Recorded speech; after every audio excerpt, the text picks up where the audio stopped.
Welcome to TDS studios. Friends எல்லாம் சூப்பராக இருப்பீங்கன்னு நினைக்கிறேன். ஒரு தாத்தாவும் ஒரு பேத்தியும் அவங்க ரெண்டு பேரும் பேசிகிட்டு இருக்காங்க. அந்த பேத்தி என்ன கேட்குறது தாத்தாட்ட, தாத்தா நான் பிற்காலத்தில் பெரியவளாகி ஒரு நல்ல வாழ்க்கையை வாழ்கிறதுக்கு எனக்கு ஏதாவது ஒரு சில யோசனை சொல்லுங்கள், உங்கள் அனுபவத்தை வச்சு எனக்கு சொல்லுங்கள் அப்படிங்கிறாங்க. உடனே அவர் சொல்கிறார், நீ போய் நம்ம வீட்டு கோழி 6 தங்க முட்டை இட்டுது, ஒவ்வொன்றும் சரியான வெயிட்டு, நாங்கள்லாம் பெரிய கோடீஸ்வராக போகிறோம் அப்படின்னு இந்த ஊர் பூரா சொல்லிட்டு வா, முக்கியமாக நம்ம சொந்தக்காரங்கிட்ட சொல்லிட்டு வா அப்படிங்கிறார். உடனே இந்த பொண்ணு போய் ஏன் இப்படி சொல்கிறாருன்னு புரியாமையே போய் இந்த மாதிரி எங்கள் வீட்டு கோழி 6 முட்டை போட்டுது, 6 தங்க முட்டை அப்படின்னு அவர் சொன்னதையெல்லாம் சொல்லிடுச்சு. எல்லோரும் அப்படியானு கேட்டுக்கிட்டாங்க.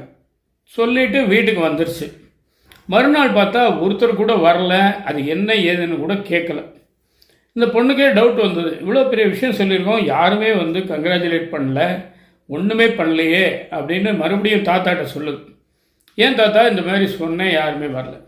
அப்படியா, இன்றைக்கி போய் அந்த 6 முட்டையும் தங்க முட்டையும் யாரோ திருடன் வந்து ராத்திரியாக தூக்கிட்டு போயிட்டான், திருடு போயிடுச்சுன்னு சொல்லிட்டு வா அப்படின்னு. இதுவும் இந்த பொண்ணுக்கு புரியல. சரி தாத்தா சொல்கிறாருன்ட்டு போய் சொல்லிடுச்சு. சொல்லி மறுநாள் பார்த்தீங்கன்னா எல்லாரும் வந்துட்டாங்க வீட்டில் விசாரிக்கிறதுக்கு.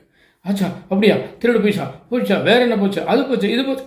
இப்போ இந்த பொண்ணு வந்து மறுபடியும் தாத்தாட்ட கேட்குது, இது என்ன தாத்தா, நம்ம நல்லா இருக்கோம்னு சொல்லும்போது யாருமே வரல, நம்ம திருடு போயிடுச்சுன்னு சொன்னோன்னா எல்லாரும் வராங்களே, என்ன இது அப்படின்னு. இதுதான் உலகம், இதுதான் வந்து நம்மளை சுற்றி இருக்கவங்களுடைய மனநிலை. அதனால் நான் உனக்கு சொல்ல வேண்டிய பாடம் என்னென்னா இப்போ தான் வருது. நீ வந்து மற்றவங்களுடைய விமர்சனங்களுக்கோ கேலி கிண்டலுக்கோ குற்றச்சாட்டுகளுக்கோ எதுக்குமோ செவி சாய்க்காத. ஆனால் சொல்லிக்கிட்டே தான் இருப்பாங்க, நீ நல்லா படிச்சின்னா என்ன 90 மார்க் வாங்கிட்ட, இன்னும் 5 மார்க் வாங்கியிருக்கலாம் அப்படிம்பாங்க. நீ ஃபெயில் ஆகிட்டேன்னா அப்போவே எனக்கு தெரியும் உனக்கு படிப்பில் நாட்டம் இல்லை அப்படிம்பாங்க. அதனால் உன்னுடைய லட்சியம் எதுவோ அதை நோக்கி நீ பயணம் பண்ணிக்கிட்டே இருக்கணும். ஒரு செவிடனை போல, ஒரு காது கேளாத ஒரு மனிதனை போல சொல்கிறதெல்லாம் அப்படியே மம்முன்னு வாங்கிக்கணும். பதிலும் சொல்ல வேண்டாம். பதில் சொல்ல வேண்டி வந்தால் ஒரு சிறு புன்னகையை மட்டும் பூத்துட்டு போய்கிட்டே இரு அப்படின்னு சொல்லிட்டார். இது அந்த தாத்தா அந்த பேத்திக்கு மட்டுமா சொன்னது? நம்ம எல்லாருக்கும் பொதுவாக தான் சொல்லியிருக்கார். இன்றைக்கி உலகம் அப்படி தான் இருக்குது. எந்த ஒரு சாதனையும் யாரும் பாராட்ட தயாராக இல்லை. அதே நேரம் ஒரு சோதனை வந்துவிட்டால் யோசனை சொல்ல 1000 பேர் வருவார்.